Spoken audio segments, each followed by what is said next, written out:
Bonjour chers parents et chers futurs parents, je suis Eunice Tellereau du blog éduquersonenfant.com et à travers mes capsules, je vous aide à réussir l'éducation de vos enfants. Je suis moi-même mariée et maman de 4 enfants. Dans cette vidéo, nous allons parler d'hygiène et de tâches ménagères. C'est important d'apprendre à nos enfants les règles d'hygiène et c'est important de leur apprendre aussi les tâches domestiques. Pourquoi? Parce qu'en le faisant, on leur apprend à s'occuper d'une maison et à être propre. Un jour, nos enfants s'en iront, ils iront créer leur petit nid. Il ne faut pas que ce nid-là soit une porcherie. En leur apprenant ces tâches ménagères et les règles d'hygiène, on les rend quelque part plus autonomes.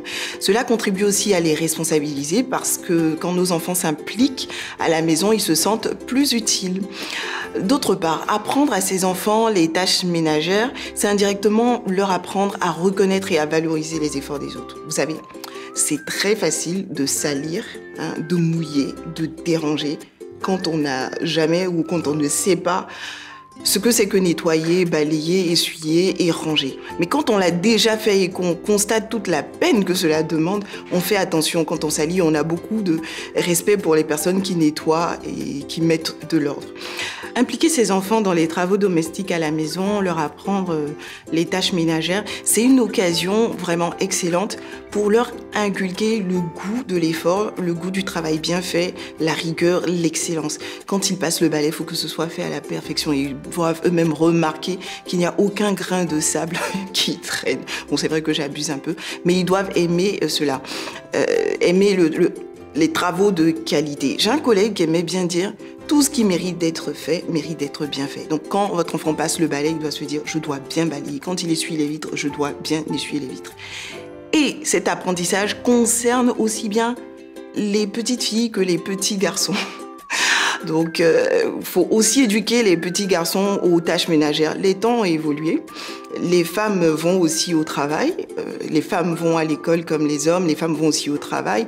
Et quand toute la gestion des tâches ménagères repose sur la femme, elle peut se sentir épuisée, fatiguée. C'est bien un mari qui donne de temps en temps un coup de main à sa femme, n'est-ce pas? Donc, en apprenant à vos petits garçons les tâches ménagères, vous les aidez à être demain de super maris pour leurs épouses. Pourquoi est-ce que c'est si compliqué d'apprendre à nos enfants les tâches ménagères? Parce qu'ils sont en pleine phase d'apprentissage et ils n'ont pas forcément toute l'habileté pour bien les faire. Donc, on a l'impression par moments de perdre du temps. On a l'impression que si les enfants font, ça va nous prendre 1 heure, là où on aurait pu régler l'affaire en 10 minutes.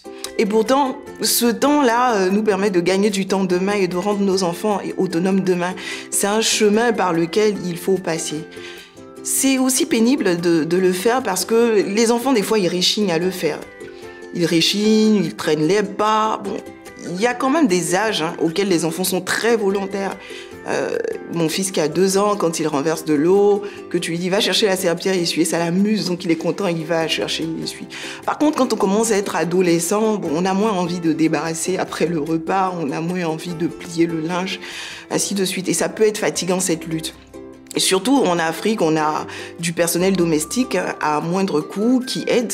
Donc, on a tendance à laisser le personnel tout faire et nos enfants, finalement, ne savent pas forcément faire ces tâches-là de leurs 10 doigts. C'est bien dommage. C'est la raison pour laquelle nous devons nous efforcer de les impliquer dans les travaux qui concernent la maison. Ils doivent savoir que l'entretien de la maison, c'est l'affaire de tout le monde, pas l'affaire que de maman ou l'affaire que de papa.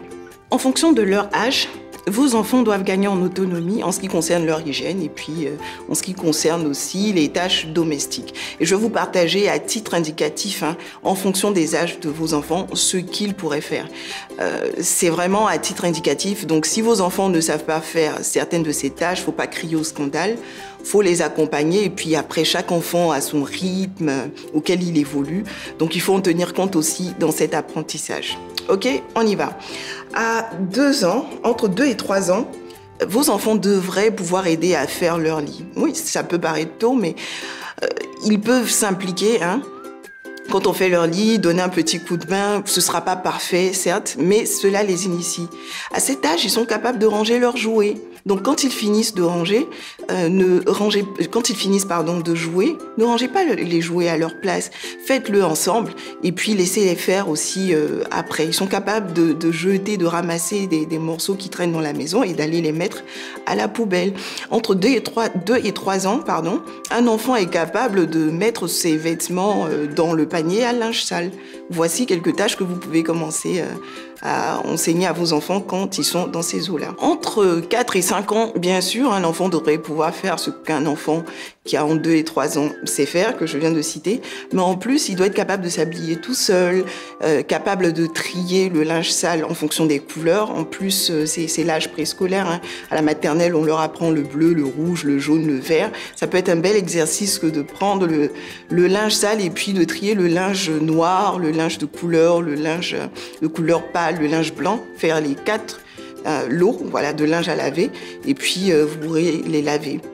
À cette tâche, ils peuvent aussi aider à débarrasser la table, mettre les couverts, mais sous la supervision d'un adulte. Ils devraient être capables aussi de se laver les mains tout seuls. Voici quelques tâches sur lesquelles ils peuvent être autonomes. Entre 6 et 7 ans, un enfant peut être capable de se peigner tout seul, de se brosser les dents, mais il faut contrôler quand même, hein. C'est pas parfait à 6-7 ans, il faut contrôler avec la lampe de votre smartphone, là, vous inspectez toutes les dents, et puis vous rectifiez le tir de temps en temps, sinon vous risquez d'avoir des surprises désagréables. Et puis il doit être capable de pouvoir plier ses vêtements propres, les ranger dans son armoire, il peut donner un coup de main à la cuisine, aider à cuisiner des plats simples. À cet âge, il peut s'occuper d'un animal domestique, s'occuper aussi d'une plante. Entre 6 et 7 ans, un enfant devrait être capable de passer le balai, dépoussiérer sa chambre, nettoyer sa chambre quand on le lui demande. Entre 8 et 11 ans, un enfant devrait pouvoir faire la vaisselle, faire la lessive, cuisiner des plats simples tout seul, hein, passer l'aspirateur, le balai et bien entendu toutes les autres tâches que j'ai citées en amont. Et dans cette tranche d'âge, ils peuvent aussi nettoyer la salle de bain. Si vos enfants ont entre 12 et 13 ans, ils doivent être quand même capables de repasser des vêtements, de tondre la pelouse sous la supervision d'un adulte, de changer les ampoules et puis de s'occuper d'enfants moins âgés. Et bien entendu, ils sont capables de faire tout ce qu'on a cité jusqu'à 2-3 ans.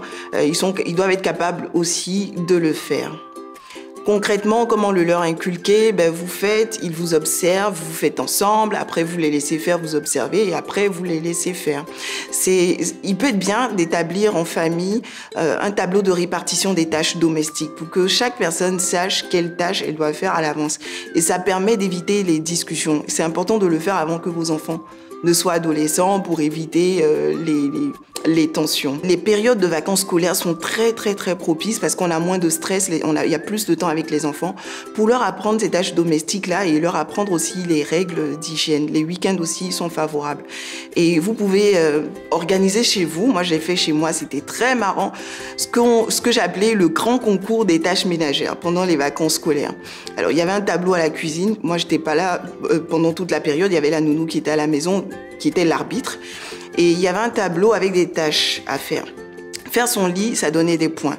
Débarrasser la table, ça donnait des points. S'occuper de bébé, lui donner un biberon, ça donnait des points. Changer sa couche, ça donnait des points. Nettoyer la salle de bain, quelques points. Et plus la tâche était complexe, plus elle donnait de points. Mais qu'est-ce qu'on s'est marré? Dès que mon fils qui était tout petit à l'époque avait fait pipi ou popo dans sa couche, les deux plus grands se le disputaient. Mais laisse-le, c'est moi qui dois changer la couche, c'est moi, non, c'est pas moi. Pour aller le changer, il se bagarrait pour lui donner le biberon, il se bagarrait pour pouvoir mettre le couvert. Franchement, ça créait un esprit de compétition quand même à la maison. Mais le plus que ça a apporté, c'est que ça leur a appris à savoir faire ces tâches ménagères-là. Et on a fait une cérémonie officielle d'ouverture du grand concours des tâches ménagères. Et il y a eu une cérémonie de clôture avec remise des prix. Et donc les premiers étaient contents. Je me souviens que ma fille avait été un peu malade pendant une semaine, mais malgré la fièvre et la fatigue, elle voulait pas arrêter le concours. Elle se battait pour gagner. Et à la remise des prix, il y en a qui étaient très heureux. Enfin, le gagnant était très heureux, mais le perdant, il a pleuré. Et il a demandé qu'on refasse une autre édition pour qu'il puisse prendre sa revanche. Et à la prochaine édition, il a gagné. C'était sympa, c'était marrant, mais ça a permis aux enfants d'apprendre à faire pas mal de tâches dans la maison et donc à les rendre un peu plus autonomes. Quelques points de vigilance quand même. Il faut faire attention à ne pas trop en demander aux enfants. Des fois, ils sont fatigués. Et en tant que parent, on doit être observateur pour ne pas trop leur demander pour ne pas leur demander de faire des tâches qui sont au-dessus de leur portée ou voilà, quand ils sont trop fatigués, leur donner un coup de main. Ensuite, faut être vigilant parce que dans le groupe, là, si vous avez plusieurs enfants, il y en a parfois un ou deux qui sont experts dans l'art de se défiler. Quand vous demandez à tout le monde de ranger le salon, de balayer, ils sont là, ils tournent, ils font comme s'ils étaient très occupés, mais en fait, ils font rien. Donc, soyez observateurs et assurez-vous que ces tâches sont assez équilibrées. Et attention à ne pas tout le temps solliciter les filles ou tout le temps solliciter les aînés. Des fois, on a tendance à oublier les derniers, hein, à ne rien leur demander, à tout demander, soit naturellement aux filles et puis à demander aussi aux aînés. Il faut s'assurer que chacun apprend et que chacun s'implique dans la gestion de la maison. Ce sera tout pour aujourd'hui. Si vous avez aimé cette vidéo, n'hésitez pas à la liker, à la partager et à vous abonner à ma chaîne. À très bientôt.